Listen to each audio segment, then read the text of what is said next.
आता मुंबईकरांना घामाघूम करणारी बातमी आहे। मुंबईमध्ये दिवस रात्र उष्णतेच्या झळा बसतात आणि तापमान वाढीचा परिणाम लोकांच्या दैनंदिन जीवनावर होतोय।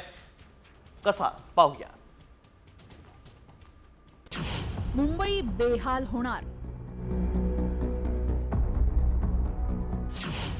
मुंबईमध्ये रात्रंदिवस उष्णतेच्या झळा।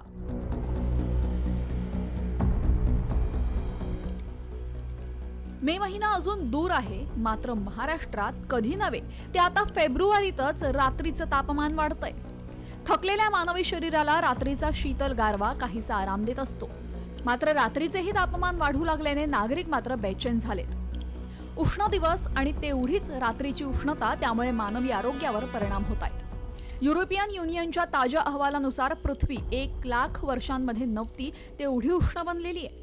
भारतामध्ये सलग तिसऱ्या वर्षी तीव्र उष्ण लाटा निर्माण झाल्या। तसेच शहरांमधील रात्रीचं तापमान 30 अंशांच्या वर गेलं होतं। भविष्यात सगळ्यात जास्त धोका असेल तो म्हणजे मुंबईला। इससे जो बॉडी के ऊपर बुरा असर पड़ेगा, जो हमारे स्वास्थ्य के ऊपर पड़ेगा, ये एक बहुत बुरी चीज है।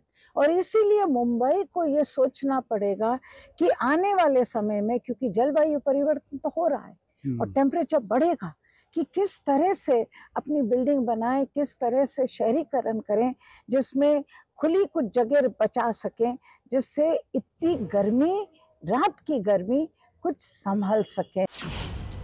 भारतीय हवामान खात्याच्या आकडेवारीचा अभ्यास विज्ञान व पर्यावरण केंद्राने केलेला आहे। त्यानुसार देशातील 17 राज्यांनी 1 मार्च ते 25 जून 2024 या काळामध्ये उष्ण रात्री अनुभवल्या। छत्तीसगड, गुजरात, मध्य प्रदेश आणि महाराष्ट्रात मार्चमध्ये सुद्धा उष्णतेची रात्र सुरू झाली। सर्वात चिंताजनक बाब म्हणजे दिवसापेक्षाही रात्रीचं तापमान अधिक वेगाने वाढू लागलंय।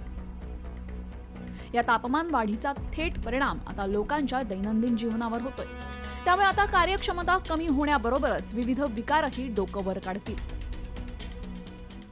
रात्री पण आता उष्ण ठरू लागलेले आहेत आणि अशा या पार्श्वभूमीवरती मुंबई शहराचं काय होणार, पुढच्या काही वर्षात मुंबईचं काय होणार, कारण उष्णता वाढत चाललेली आहे। एका बाजूला समुद्र, त्यामुळे तापमान वाढते, लोकल इश्यूज आहेत, आणि दुसऱ्या बाजूला जागतिक तापमान वाढ, यामध्ये मुंबईची हाल अत्यंत बेहाल, म्हणजे मुंबई अत्यंत वाईट परिस्थितीमध्ये जाणार आहे असं तज्ञ सांगतायत।